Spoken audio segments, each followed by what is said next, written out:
보셨나요? 네. 네, 오늘 객석에 또 수연, 선율과 여러 가지 나이대면으로도 공감할 만한 관객분들이 많이 계신 것 같아서 더 좋습니다. 오늘 감독님 그리고 배우 두 분 모시고 이야기 나눠보도록 하겠습니다. 게스트분들 무대로 바로 모시겠습니다. 여러분들 큰 박수 부탁드립니다.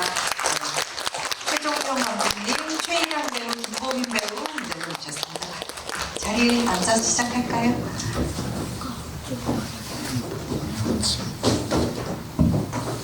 네, 오늘 이제 앞에서 제가 먼저 운 띄우고 객석에서도 직접 질문 나눠주시고 또 감상도 이야기해 주실 수 있게끔 마이크 넘기도록 하겠습니다. 어떤 이야기 나눠주실지 미리 많이 생각해 주시고 질문 많이 해주시면 좋겠습니다. 자, 감독님부터 배우분들 차례대로 일단 간단히 인사 말씀 나눠주시는 걸로 시작하면 어떨까요? 네, 안녕하세요. 수연의 선율 연출한 최종용입니다. 이렇게 봄비가 내리는데 네, 보러 와주셔서 정말 감사합니다. 네. 네. 이랑 배우님.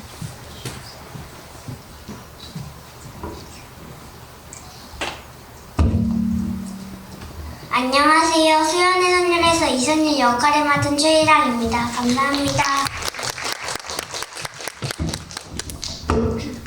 안녕하세요. 수연의 선율에서 최수연 역을 맡은 김보민이라고 합니다. 네, 제가 듣기로 오늘 두 분이 상영관에서 같이 영화도 보셨고 또 보민 배우님 양산에서 멀리 올라오셨다고요. 네, 어떠세요? 광화문 시네큐브에서 GV를 하게 된 소감이? 작년이었나?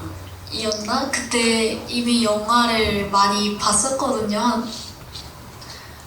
적어도 한 5-6번 이상은 본 것 같은데 몇 개월 만에 또 다시 봤는데 아쉬운 것도 보이고 또 못 봤던 부분도 새로 다시 보이는 것 같아서 한 번 더 보길 잘한 것 같다는 생각이 들어요. 아쉬운 부분은 혹시 감독님께 아쉬운 부분인가요? 아니요. 제 연기로서 아쉬운 게 조금 많은 것 같아서 네. 오늘 너무나 걸출한 미성년 캐릭터라고 할 수 있을 것 같아요. 수연이라는 이 복잡한 어떤 미성년의 초상 이후에 또 보민 배우님의 해석도 차차 오늘 들어볼 수 있으면 좋겠습니다. 우선 감독님께 제가 먼저 질문 하나 드리고 싶은데요. 영화 보셨다시피 혼자 된 미성년 주인공 수연이 나옵니다. 그런데 어떤 제도의 요구라든지 가족에 대한 통념, 어른들의 기대에서 모두 벗어나는 선택을 하는 스스로 가족을 선택하는 어떤 소녀의 이야기였습니다. 감독님께서 우선 데뷔작이신데, 장편 데뷔작이신데 이러한 인물, 이러한 주제의 이야기 어떻게 처음 구상하셨는지, 감독님께 이 이야기를 꼭 하고 싶다라고 하는 어떤 촉발점은 어떤 것이었을지 개인적인 계기가 있다면 함께 듣고 싶습니다. 일단 제가 시나리오를 계속 쓰면서 수연의 선율이라는 시나리오가 아니었어요. 다른 시나리오를 쓰면서 동시에 초등학교, 중학교에서 강사 일을 했어요. 그때 영화, 독서 논술 이런 일을 하다가 아주 단연간 좀 했었는데 어느 순간 교실 문을 열고 들어가기가 무서워지더라고요. 그래서 내가 왜 이럴까 생각을 하니까 조금 지쳐 있었던 것 같다는 생각도 들고 애초에 아이들과 만나는 게 즐거웠는데 이게 점점 뭔가 무거운 짐이 된다는 생각이 들었을 때 네. 아이들을 주인공으로 하는 영화를 만들어 보면 내가 좀 더 즐겁게 생활을 하고 일을 할 수 있지 않을까 라는 생각을 했어요. 그때 때마침 또 읽은 시가 있는데 아일랜드의 시인인데 세이머스 히니라는 노벨문학상을 받은 시인이 있어요. 거기 어떤 시 구절이 너무나 마음에 와닿았는데 철길가의 아이들이라는 시였어요. 거기에는 아이들이 그 비가 그친 후에 어떤 언덕에 올라서 전깃줄에 매달린 아주 작은 물방울, 빗방울을 보면서 그 안에 아이들 자기의 모습도 보이고 그리고 세상 모든 것들이 보인다라는 구절이었는데 아주 작지만 아주 무한히 큰 것들을 담을 수 있는 게 바로 물방울이고 그게 아이들이라는 생각이 드는 거예요. 그래서 아주 작은 존재가 하지만 무한한 큰 가능성을 지닌 어떤 캐릭터가 스스로 뭔가를 어려움을 헤쳐가는 이야기를 만들어 보자가 바로 시작이었던 것 같습니다. 어떻게 보면 그 시상에서 심상에서 얻은 이미지가 이 영화에도 직간접적으로 단순히 주제만 감독님께 영감을 준 것이 아니라 시각화 과정에서도 깃들어 있다는 인상을 받게 됩니다.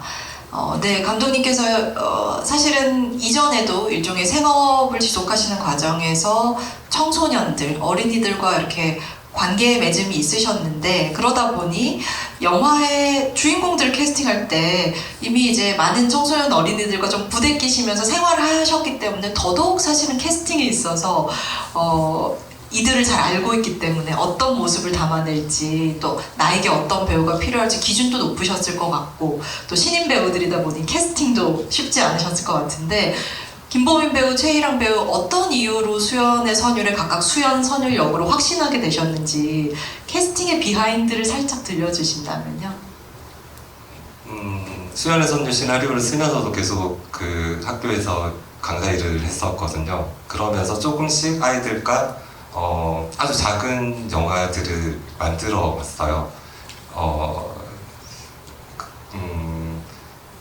그런 경험에 비추어서 가장 제가 중요하다고 생각했던 것은 집중력이었고 가만히 있을 수 있는 능력이었던 것 같아요. 오늘 최희랑 배우가 정말 미동도 없이 가만히 앉아 계시거든요. 최희랑 배우를 처음 봤을 때 정말 이 자세로 20-30분이 넘는 시간 동안 가만히 있더라고요. 정말 놀라운 집중력과 이 차분한 모습이 네. 단번에 알아봤던 것 같아요. 네, 정말 저희도 바로 알 것 같습니다. 네. 김보민 배우는 어땠나요? 김보민 배우는 대구에서 그 오디션을 봤는데 준비해온 연기를 봤을 때부터 정말 이 배우의 얼굴이나 이 표정이 뭔가 진실하다라고 느꼈어요. 근데 그것보다 더 좀 제 마음을 움직였던 것은 그 김보민 배우가 어렸을 때부터 연기를 했는데 뭐 단연간 조금 이 연기가 조금 지쳐 있어서 이제 좀 새롭게 연기를 하고 싶다라고 얘기를 하더라고요.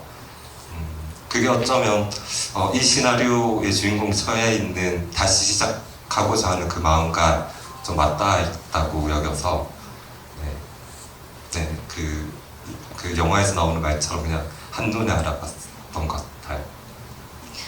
이 영화에서 수연이라는 인물은 여러분도 영화를 다 보셔서 아시겠지만 단 한 번도 수동태의 인간인 적이 없습니다. 보호자 없는 이 미성년이 어떤 환경에 처하고 또 어떤 입장이 되는가 정도의 묘사를 넘어서 인물 개인이 가지고 있는 아주 복잡한 욕망을 드러내는 캐릭터이거든요. 그래서 사실은 배우에게 해석과 그 표현이 참 쉽지만은 않은 캐릭터였으리라고 생각을 합니다. 스스로 입양될 부모를 선택하고 나아가서 정말 선효를 책임질지도 선택해 나가기까지 굉장히 복잡다단한 욕망과 감정으로 점철된 캐릭터잖아요. 어떠셨어요, 김보민 배우님? 이 역할 감정적으로나 혹은 어떤 해석 측면에서 처음에 받아들이는 과정 어떠셨는지, 보민 배우가 보는 수연 어떤 사람이라고 할 수 있을지, 네, 개인적인 감상이 궁금합니다. 시나리오 자체가 제가 이때 14살이었거든요, 찍을 때가. 그래서 완전히 이해를 하는데 어려움이 엄청 컸었던 것 같아요. 그 전에 했던 영화랑 약간 깊이나 뭔 내용의 차이 그런 게 엄청 커가지고 데모 리딩을 하거나 다른 분들이랑 이제 대사를 맞출 때도 어떤 감정으로 해야 되고 수연이 어떤 욕망? 약간 그런 이상을 가지고 있는지도 분석하는데 진짜 큰 어려움이 있었거든요. 근데 그때 감독님이 이제 제가 어려움을 겪는지 아셨는지 어떻게 해야 되고 이때 수연이 어떤 감정을 느끼고 있고 왜 이런 행동을 했고 수연의 그 다른 분들이 하시는 대사에 수연의 표정이 어떤 표정이 나와야 되고 그런 거를 세세하게 알려주셨던 것 같아요. 그리고 솔직히 말하면은 아직도 수연이라는 캐릭터 자체가 아직은 저한테도 좀 받아들이기 어려운 아이라는 생각이 있어요. 관객분들도 그러실 것 같고 그래서 이제 수연이는 참 어려운 아이다 라는 말밖에 드릴 수 없을 것 같아요. 네. 그런데 이 영화의 훌륭한 점은 어쩌면 쉽게 이렇게 장악되지 않는, 납작하지 않은 인물형을 이 영화에서 누구보다도 편안하게 혹은 그냥 그답게 받아들이는 사람이 선율이라는 점입니다. 선율에게 수연은 의문의 존재가 아닌 것 같아요. 둘은 둘대로 각자를 각자답게 놓아두는 아주 당연함과 편안함이 있다는 점이 이 영화가 어린이 캐릭터들을 바라볼 때 훌륭함인 것 같거든요. 이랑 배우님께 제가 질문을 드리고 싶은데요. 선율이 앞에 어느 날 갑자기 수연이 나타나잖아요. 그래서 갑자기 친해진단 말이죠. 사실 굉장히 낯설고 어색할 수도 있을 텐데 선율이는 수연을 어떻게 생각했을까요? 어떻게 친해질 수 있었을까요? 처음에는 그냥 좀 낯을 가렸는데 뭔가 착한 것 같기도 하고 나에게 친절하게 대해주니까 마음이 괜찮아졌던 것 같고 그래서 친해지게 된 것 같아요. 선율에게는 어쩌면 어떤 친절함이 필요했던 거군요. 누군가의 친절함이. 좋습니다. 저는 이 영화에서 이 두 사람이 형성하는 이 미묘한 연대, 처음에는 수연이 전략적으로 선율에게 다가갔지만 결국 그 둘 사이에 대체 불가능한 유대가 생기거든요. 그러니까 이런 관계 자체가 감독님, 이 연출자가 이런 관계의 가능성을 이 작품을 통해서 우리에게 말하고 있다라고도 할 수 있을 텐데 둘의 관계 처음에 어떻게 좀 설정하셨는지 감독님께 예를 들면 수연이 입장에서는 점점 선율에게 진심을 가질 수밖에 없는 과정을 감독님은 어떻게 해석을 하고 계신지 그게 어떤 당연한 인간다움이라 생각하시는지 궁금해요. 제가 생각했을 때 그 수연은 선율을 이용을 하잖아요. 그러면서 부모가 떠났을 때, 사라졌을 때 선율이 점점 진처럼 여기고 그러다가 마지막 장면에 와서는 기어이 선율을 찾아가잖아요. 저는 이런 과정이 어떻게 보면 수연에게 있어서는 성장이라고 생각을 했어요. 선율에게는 수연이 반드시 필요하지만 수연에게는 선율이 사실 필요가 없잖아요. 그래서 그런 마치 사실 수연과 선율을 같은 어떤 거울처럼 같이 이렇게 바라보는 존재인데 그것을 알지는 못하고 계속해서 이렇게 엇나가잖아요. 그 둘의 관계가 사실은 짧은 시간 안에 어떻게 보면 둘의 관계 자체도 굉장히 드라마틱한 파고를 그린다고 할 수 있을 것 같아요. 만난 지 얼마 되지 않은 시간에 유대가 생기고 또 멀어지고 부담이 되고 또 다시 어떤 책임을 불러일으키는 드라마틱한 이 감정선이 있는데, 실제로 연기하신 두 배우분께 제가 질문을 드리자면 이수연의 선율이라는 영화 촬영하면서 현장에서 가장 힘들었던 순간 언제인지, 연기하기 혹은 가장 어려웠던 순간이 언제로 기억나시는지 궁금합니다. 일단은 현장에서 가장 힘들었던 거는 8월 여름이었거든요. 그 골목 씬을 찍는 날에 벌레가 진짜 많았어요. 근데 하필 또 여름이어서 모기가 정말 많았거든요. 근데 신기하게도 저만 모기에 물리고 선율이는 모기에 안 물리는 거예요. 그래서 저만 막 다리에 모기 적어도 막 10대는 물린 것 같은데 거기 모기가 또 엄청 세더라고요. 그래서 막 진짜 엄청 많이 부었어요. 그래서 처음이었어요. 그런 모기한테 물리는 건 처음이었는데, 근데 또 스태프분들은 걱정하셔가지고 모기 이거 뿌리는 거 엄청 가져오시고 다들 땀 뻘뻘 흘리면서 촬영하셨거든요. 그래서 정말 감사드린다는 말하고 싶고, 그리고 연기하면서 힘들었던 점은 아무래도 사람이 많았던 장소에서 좀 주목받는 게 많이 부끄러웠거든요. 네. 그래가지고 뭐 친구들 앞에서 뭐 화를 낸다, 그 또래 친구들 앞에서 연기하는데 화를 내거나 막 지나가는 장면 찍고 할 때 좀 약간 집중력이 좀 흐트러졌었던 것 같아요. 어떠세요, 이랑 배우는?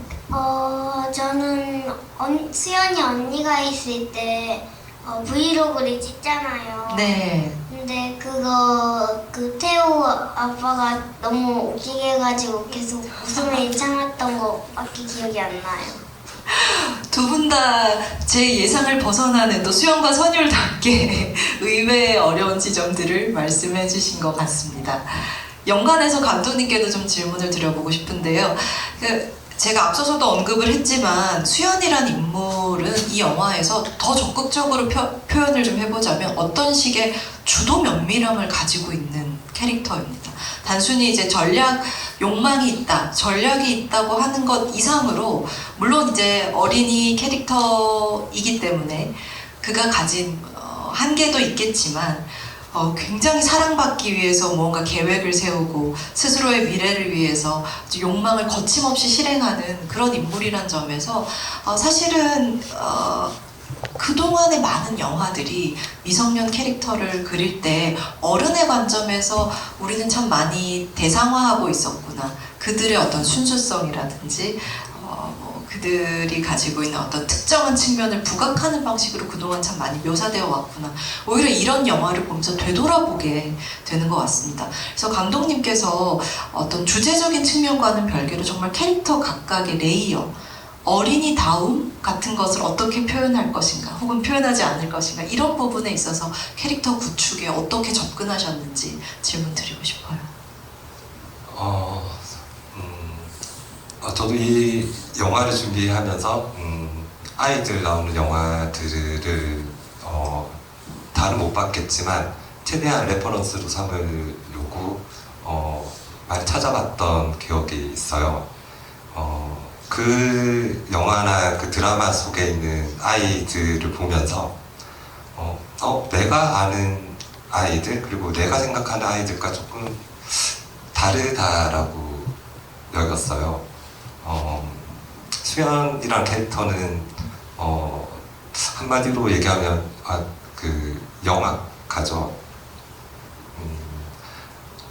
그러니까 아이가 우리 어른들이 봤을 때 아이는 순수하지만은 않다. 그리고 그들도 그들 나름대로의 어떤 세상에서 살아가려고 어떤 처절한 몸부림이 있다. 하지만 어른들은 어른들의 관점에서의 아이들은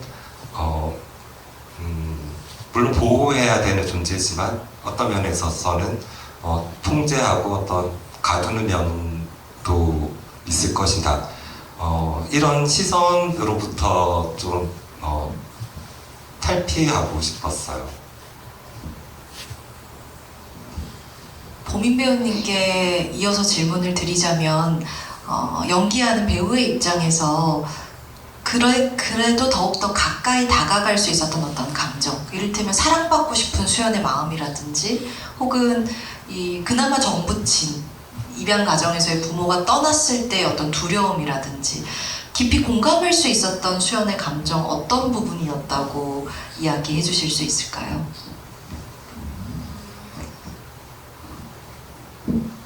뭔가 공감이라는 말을 좀 쓰고 싶긴 한데 사실 제가 진짜 아까 감독님이 영악이라는 말을 해서 이 말을 하는 건 아닌데 제가 수연이랑 정말 성격이 반대거든요.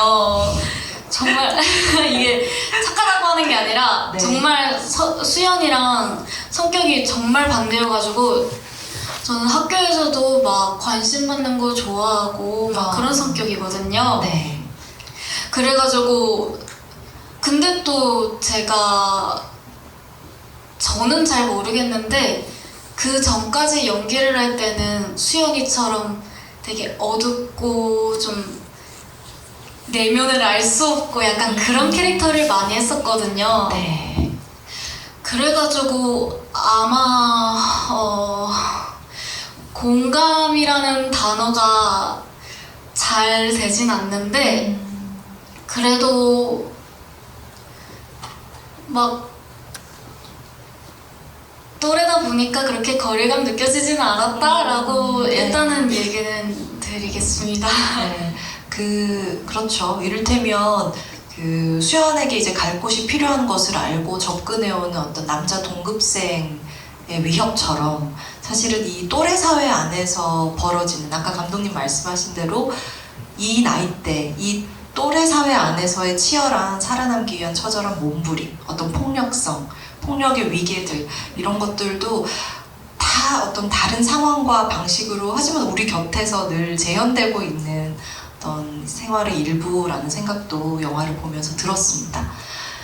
이랑 배우님께 질문을 드리자면 선율도 참 뭐랄까요, 보면 다 모든 것을 지켜보고 있다라는 생각이 들거든요. 수연 언니가 사실 언제부터 나를 지켜보고 따라왔는지 다 알고 있기도 하고요. 그래서 이랑 배우가 해석한 선율은 어떤 아이였어요? 어떤 성격이라고 생각했어요? 선율이는 좀 어둡기도 한데 언니랑만 있으면 살짝 밝아지고 다시 아빠 엄마랑 있을 때는 다시 어두워지는 게 좀 그런 성격인 것 같았어요. 아까 또 보민 배우님이 이전에도 이를테면 좀 내면을 알 수 없는 캐릭터들 많이 맡았다 이야기해 주셨는데 이번 수연의 선율을 보면서 아마도 이 객석에 앉은 분들이 이 부분에 대해서는 모두 공감하실 것 같은데요. 최희랑 배우, 김보민 배우의 클로즈업, 특히 어떤 이 극적인 표정을 짓지 않아도 속을 알 수 없는 무표정을 짓고 있을 때의 그 클로즈업이 정말 강력한 영화입니다. 그래서 감독님께 이 두 배우의 얼굴, 클로즈업 어떻게 쓰시고 싶었는지 그리고 배우의 무표정이 가지고 있는 깊이랄까요? 그 부분에 이 두 배우의 어떤 재능을 어떻게 활용하고 싶으셨는지 궁금합니다. 애초에 하고 촬영 계획을 세울 때 최대한 이 배우들의 감정을 직접적으로 보여주지 말자였어요. 그래서 카메라 앵글을 약간 비껴서 찍기도 하면서 그럼에도 불구하고 카메라 떨림, 핸들헤드로 좀 간접적으로 배우들의 얼굴을 보여주고 싶었어요. 그래서 이 불안정함이 서서히 이 배우들의 그 어떤 상황이나 그리고 진행해가면서 느끼는 배우들의 감정이 그냥 그대로 배우들의 얼굴을 보면 바로 알아차릴 수 있게끔 그런 식의 그 연출 계획을 세웠거든요. 그래서 이 영화가 제일 처음에 시작하면서 점점 배우들의 어떤 그 얼굴 표정이 막 드러나지 않고 말씀하신 것처럼 무표정이어도 그 앞에서부터 응축해온 그 감정들이 다 이렇게 드러나고 스며들 수 있다라고 믿었어요. 그래서 온전히 우리 보민 배우와 이랑 배우에게 다 맡겼던 것 같아요. 배우에게 엄청난 신뢰감을 갖고서 그들의 해석을 존중해 주셨다는 말 자체가 이 영화 만들기의 과정 자체에 대해서도 이 청소년 배우들과 어떻게 작업할 것인가, 그들을 어떻게 존중할 것인가 하는 윤리적인 부분에 좋은 화두가 되어주는 것 같습니다.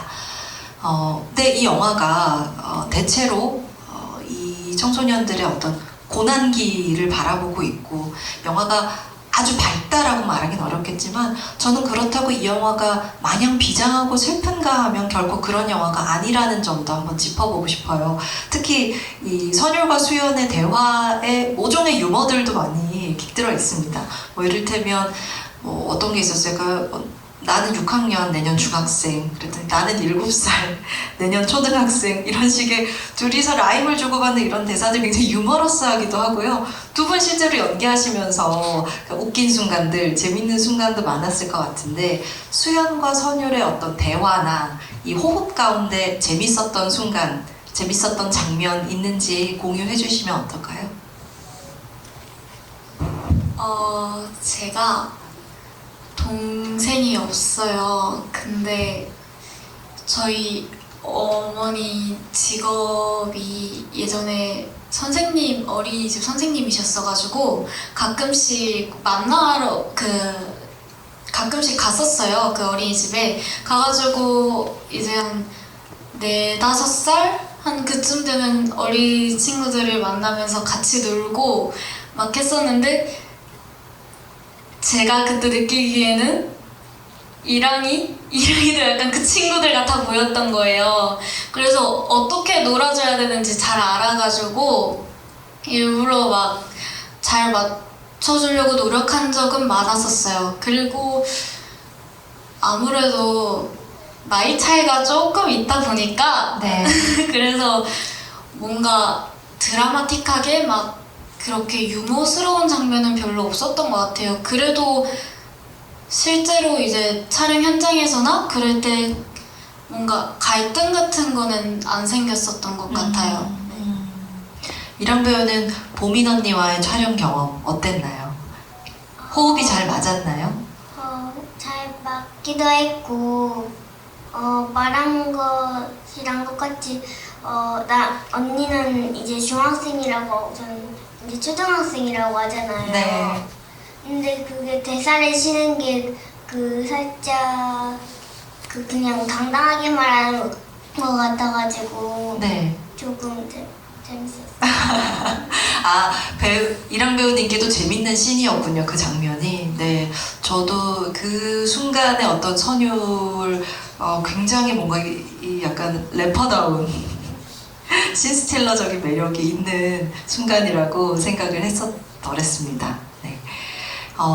이 영화에서 사실 오늘 원래는 김현정 배우님도 참석하기로 하셨던 예정이라 브이로그를 하는 이 젊은 부부의 정체, 이들을 통해서 지금 이 사회를 살아가고 있는 한 젊은 부부, 기성세대의 단면 어떤 초상으로서 읽어볼 수 있을지 참 얘기해보고 싶은데요. 저는 우선 감독님께 이렇게 질문을 드려보고 싶어요. 이 두 부부가 결국에는 이 영화상에서 어느 시점에 이르러 휘발됩니다. 그리고 제가 감지하기로는 이를테면 김현정 배우가 중간에 갑자기 까무룩 잠드는 장면이라든가, 밝고 선율을 잘 챙기고 브이로그를 하는 젊은 부부지만 영화 내내 모종의 어떤 우울감이나 무력감이 깔려 있다고 느꼈어요. 그래서 영화가 모두 세세하게 보여주진 않지만 이들 부부가 가지고 있는 어떤 위기, 허약함 어떤 식으로 드러내고 싶으셨는지, 이 부부 캐릭터는 최초의 또 영감은 어디서 얻으셨는지 궁금합니다. 수연의 손녀 그 자체가 하나의 어떤 가족이라는 혹은 보호 잘하는 어떤 테두리라고 생각을 한다면, 이 한유리와 이태호 부부도 어떤 한 가족의 형태라고 생각을 했어요. 영화를 보셔서 아시겠지만 이들 가족은 그냥 그 쇼윈도 가족이죠. 자식들이 금방 깨지듯이 금이 가 있으면서도 괜찮다는 것을 이렇게 밖으로 이렇게 알리는 가족. 그 쇼윈도 가족과 저는 그 선율이 가지고 다녔던 어떤 그 보호하는 통이 있잖아요. 주파주스 통에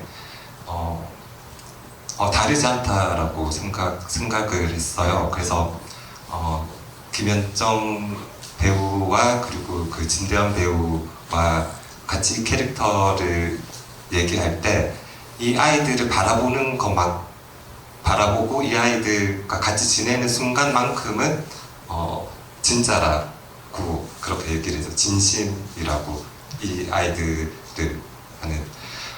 그래서 사람은 참 다양한 어떤 존재잖아요. 여러 가지 면들이 있잖아요. 그런 면들이 가진 한 가족의 형태가 바로 이태호와 그리고 한유리 부부다. 그래서 영화를 다 보고 난 관객들이 이 태호와 유리가 그럼 지금까지 모두 거짓이었을까? 이 아이들을 이용하기만 한 걸까라고 했을 때 누구도 쉽게 그렇게 대답하기는 어려울 거란 점이 오히려 이 영화를 더 서늘하게 만든 것 같습니다. 수연과 마찬가지로 어른 캐릭터들 역시도 쉽게 이해되지 않는, 100% 장악되지 않은 영역을 남겨두는 것이 최정용이라는 연출자가 인간을 바라보는 기본적인 관점, 태도라는 생각을 아마 영화 말미에 많은 분들이 하게 되시지 않을까라는 생각도 들었습니다. 제가 몇 가지 조금 더 여쭤보고 싶은 것들이 있는데 일단 객석 이야기 좀 들어보면 좋겠습니다. 질문 주셔도 좋고요. 또 여기 계신 두 배우님께 응원과 격려를 주셔도 좋고요. 감상을 나눠주셔도 좋겠습니다. 손 들어주시면 마이크 가져다 드릴게요. 계실까요? 네, 일단 3분 정도 계시네요. 네, 여기 가운데에 계신 분께 네. 손 이렇게 들어주실까요? 네. 안녕하세요. 먼저 영화 정말 잘 봤습니다. 저는 연출하시던 과정에 대해서 궁금한 점이 있어서 이제 감독님께 질문을 드리고 싶어요.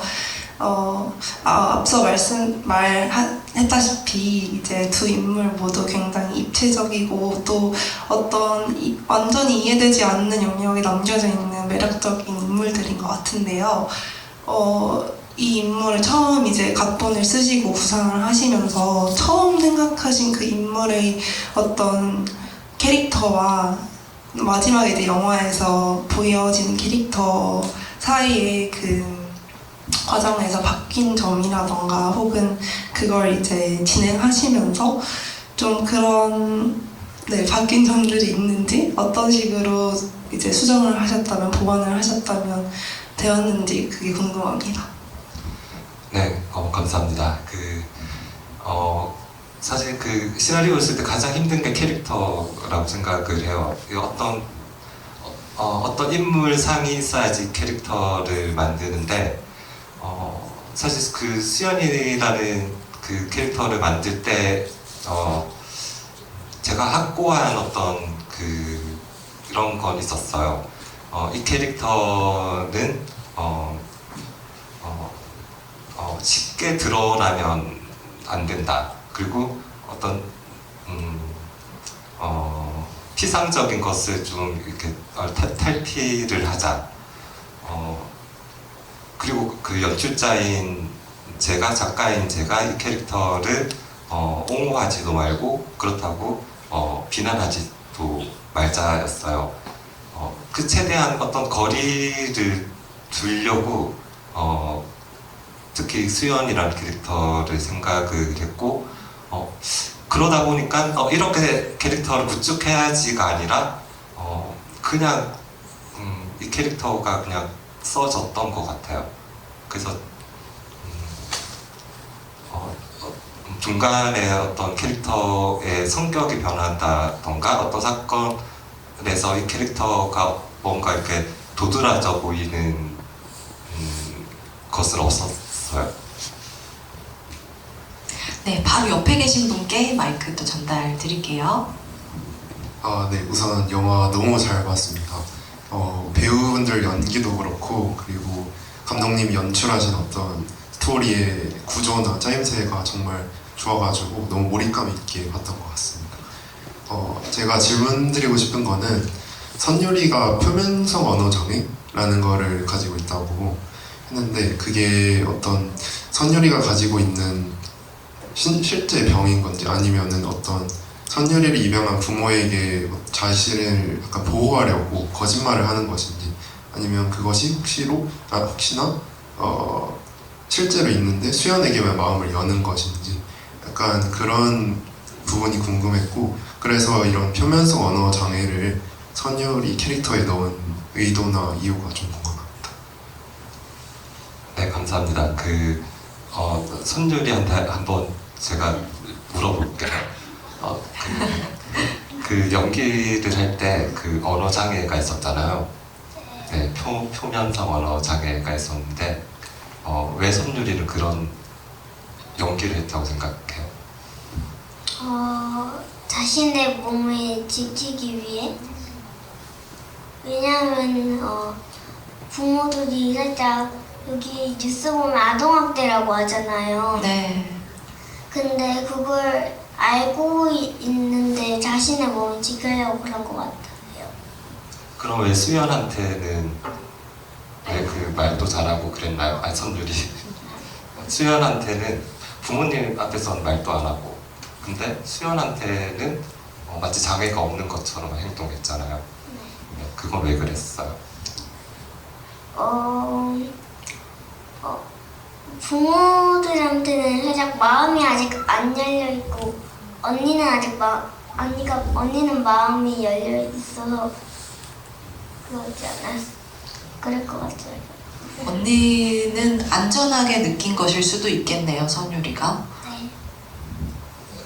네, 저희 그 선율 배우님이 아주 잘 얘기해 주신 것 같아요. 사실 표면성 언어 장애라는 말은 없어요. 그 표면성 언어 장애죠. 굳이 표면성이라고 했던 것은 그 한율이라는 부모조차도 잘못 알고 있었던 거예요. 아마 선율이는 자기를 지키기 위해서 사랑받기 위해서 어떤 장애를 흉내냈던 거고 그런 흉내내는 것을 한율이가 몰랐을 일은 없고 그걸 알면서 선율이가 그런 연기를 하게끔 이렇게 만든 거라고 생각해요. 그리고 그 유튜브를 보면 그 위에 그 후원 계좌 이런 것도 있거든요. 아마 그것을 이용하지 않았을까 선율이를. 네. 좋은 질문 감사합니다. 아까 맨 앞에서도 손 들어주셨던 것 같아요.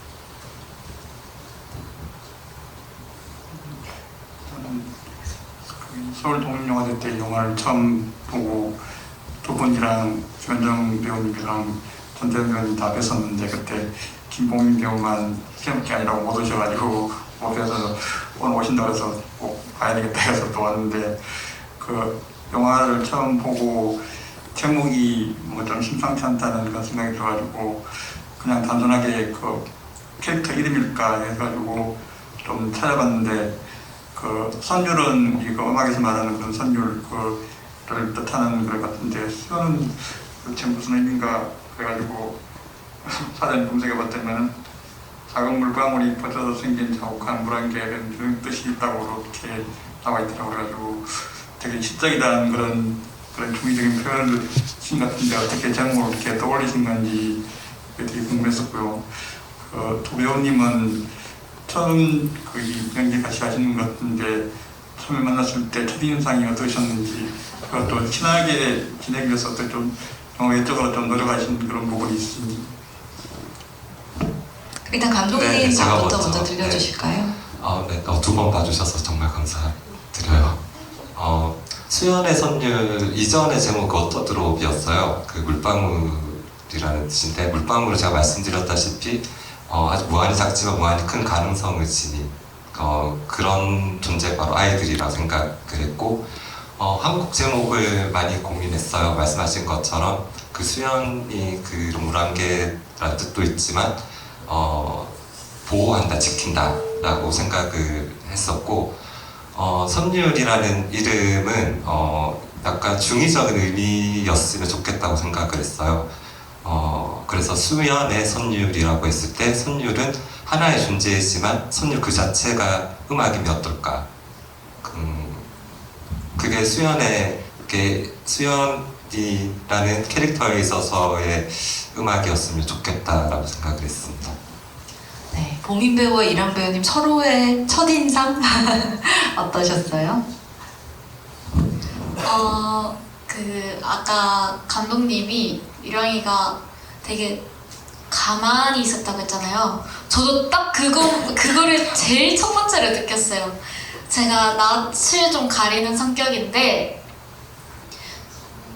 가만히 앉아있더라고요. 저는 약간 한 7, 8살 돼 보이긴 했는데 저한테 먼저 이제 말을 걸어줄 줄 알았어요. 막 언니 막 이러면서 말을 걸어줄 줄 알았는데 가만히 있더라고요. 저도 뻘쭘해가지고 어떡하지, 빨리 친해져야 되는데 그런 생각하다가 먼저 말을 걸었어요. 몇 살이야? 어디서 왔어? 막 이러면서 먼저 말을 걸고 나니까 이제 이랑이도 좀 괜찮아졌는지 계속 말하고 이제 거의 후반부로 갈수록 같이 장난도 치는 사이가 됐거든요. 네. 아무튼 저는 첫인상은 감독님이랑 똑같았다. 이랑 배우님 버전의 얘기가 궁금하네요. 저는 처음에 낯을 별로 안 가리긴 한데 오늘따라 그냥 좀 낯이가 이렇게 됐거든요. 근데 가만히 있었는데 감독님이 갑자기 서로 그림을 그려보라고 했더니 그 다음에 말을 하게 되고 그렇게 친해지고 된 것 같아요.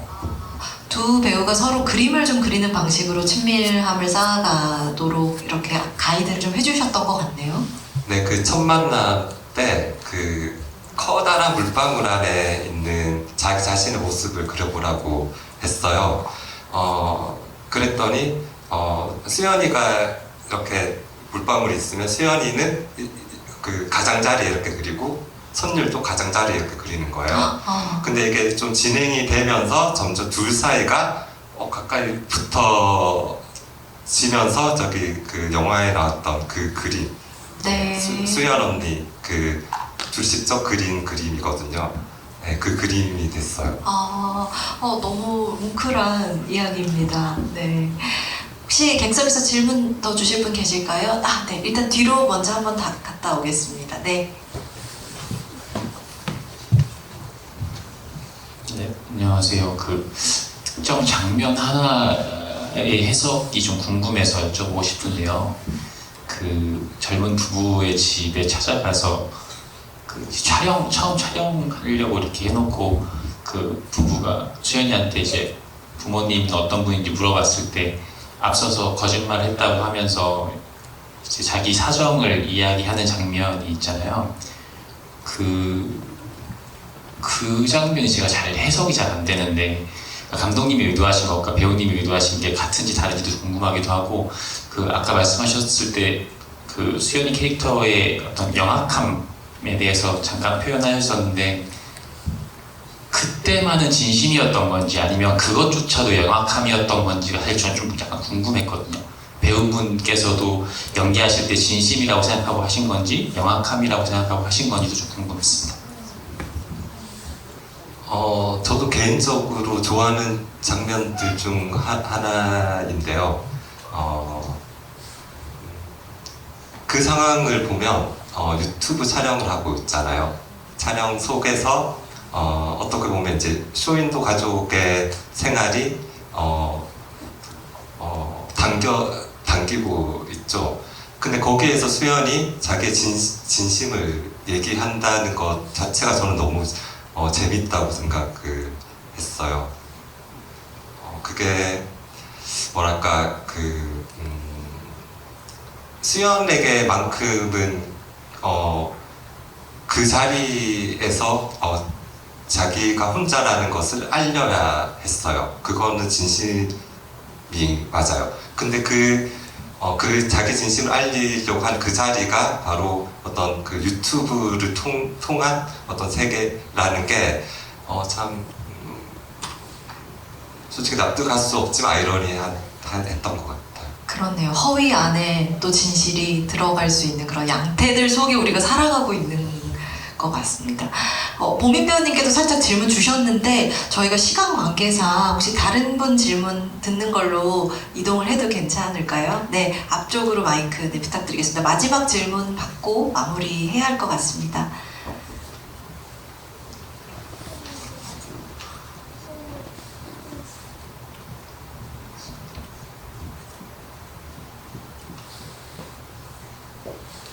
네, 질문 주시면 되겠습니다. 네. 되는데 근데 그 영화가 인물들도 되게 입체적이고 여러모로 좀 생각이 많아지는 영화였는데 가장 인상 깊었던 부분은 편집점이 조금 어떻게 보면 무르르듯이 가는 느낌보단 좀 갑작스럽게 편집되는 부분들도 많았고, 물론 시나리오 구성하실 때 모든 장면들을 신중히 배치하셨겠지만 마지막 엔딩이 좀 많이 축약이 된 느낌이 들었어요. 그러니까 사실 하고 싶은 말은 이만큼 많은데 많이 생략이 된 것 같다고 저는 느꼈는데, 그 1년 후라는 것부터 엔딩까지 그 구간이 실제 뭐 시나리오 때부터 그렇게 계획을 해두신 건지 아니면 후반하실 때 뭔가 여러 여건으로 변경된 게 있는지 그런 게 궁금했고요. 그런 편집 스타일 같은 것도 어떤 뭔가 의도하신 게 있다면 그런 게 궁금했습니다.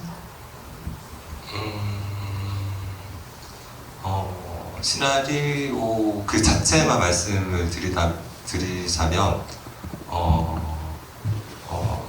원래는 140씬 정도였는데 그걸 80씬 정도로 촬영 전에, 그러니까 프리프로덕션을 하면서 압축을 했어요.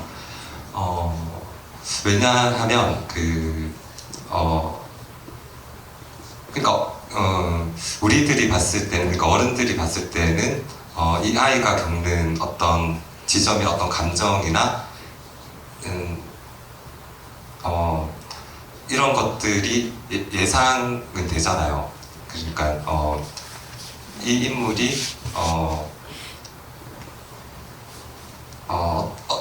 어떤 표정을 지었을 때 그 다음에 어떤 서사나 내러티브나 사건들이 이어지면서 어떤 장면에서는 딱 마무리를 해야 되는데 저는 그럴 필요가 없다고 생각했어요. 오히려 충분히 그 수연과 보민 배우와 그 이랑 배우의 입장에서만 그 영화가 보여져야 된다고 생각을 했어요. 그래서 1년 뒤에 나오는 그 부분에서는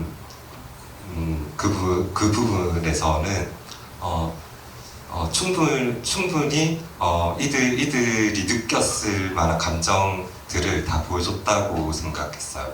그래서 1년 뒤가 나오고 네. 그 시나리오를 뭔가 이렇게 줄이거나 아니면 편집하면서 어떤 부분을 뺀 부분은 없어요. 후반부의 리듬이나 어떤 편집점에 대해서 굉장히 예리한 질문 주신 것 같습니다. 감사합니다.